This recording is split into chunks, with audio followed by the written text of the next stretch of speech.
Apa sih yang dimaksud dengan imunisasi itu?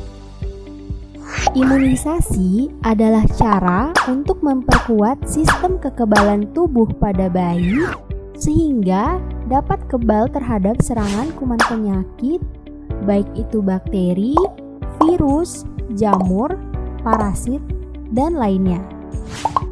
Dengan melakukan imunisasi, artinya Bunda sudah melindungi si kecil dari berbagai risiko penyakit di masa yang akan datang. Imunisasi lewat pemberian vaksin ini akan membantu sistem imun si kecil dalam memproduksi antibodi khusus untuk melawan penyakit-penyakit tertentu. Vaksin mengandung versi jinak atau non-aktif dari suatu kuman penyakit yang telah dilemahkan.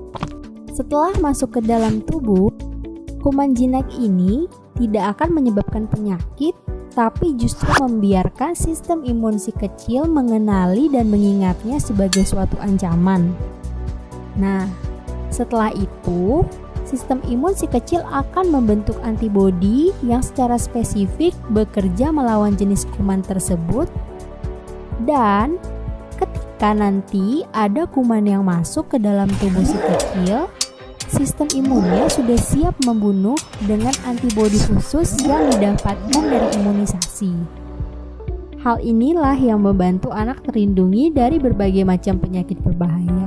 Jika anak yang sudah diimunisasi tertular dan sakit, gejala yang dialami akan jauh lebih ringan serta mudah diobati ketimbang anak yang tidak diimunisasi sama sekali. Faktanya, hingga saat ini masih terdapat 12% anak Indonesia yang belum mendapatkan imunisasi lengkap. Imunisasi rutin lengkap menjamin anak untuk terhindar dari penyakit yang dapat dicegah dengan imunisasi, seperti diantaranya campak, rubella, polio, dan hepatitis. Lalu, bagaimana ya jika bayi tidak diimunisasi?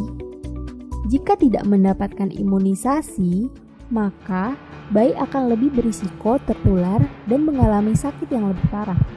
Juga memiliki risiko lebih tinggi untuk terkena komplikasi yang dapat menyebabkan kecacatan, bahkan kematian.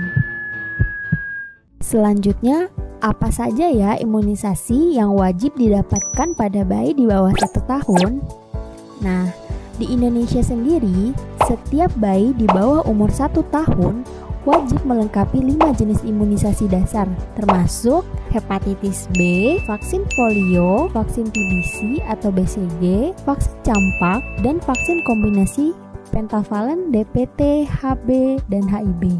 Tempat-tempat imunisasi dibagi menjadi 2. Yang pertama di puskesmas yang meliputi program KIA, yaitu Kesehatan Ibu dan Anak, dan Posyandu.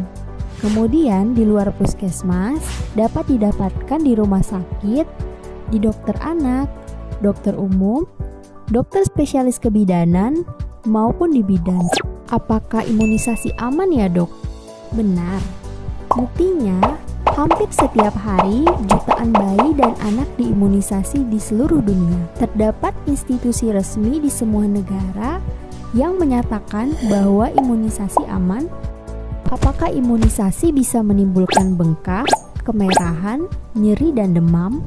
Hal-hal tersebut merupakan suatu reaksi yang normal dan akan hilang dalam waktu 2-3 hari dengan diberikan obat penurun panas. Bisa tidak ya dok jika imunisasi digantikan dengan ASI, gizi, maupun suplemen herbal? Jawabannya tidak bisa ya bunda. Karena belum ada penelitian sahih yang menyatakan imunisasi dapat digantikan oleh ASI, gizi, maupun suplemen herbal. Kekebalan yang dibentuk oleh imunisasi bersifat sangat spesifik. Nah, itulah mengapa semua negara melakukan imunisasi rutin secara terus-menerus. Apakah vaksin mengandung babi ya dok? Tidak bunda, vaksin tidak mengandung babi. Namun, pada proses pembuatannya, khususnya pada vaksin polio, terdapat enzim tripsin babi yang memang digunakan. Nah, tidak semua vaksin membutuhkan enzim tripsin babi dalam proses pembuatannya.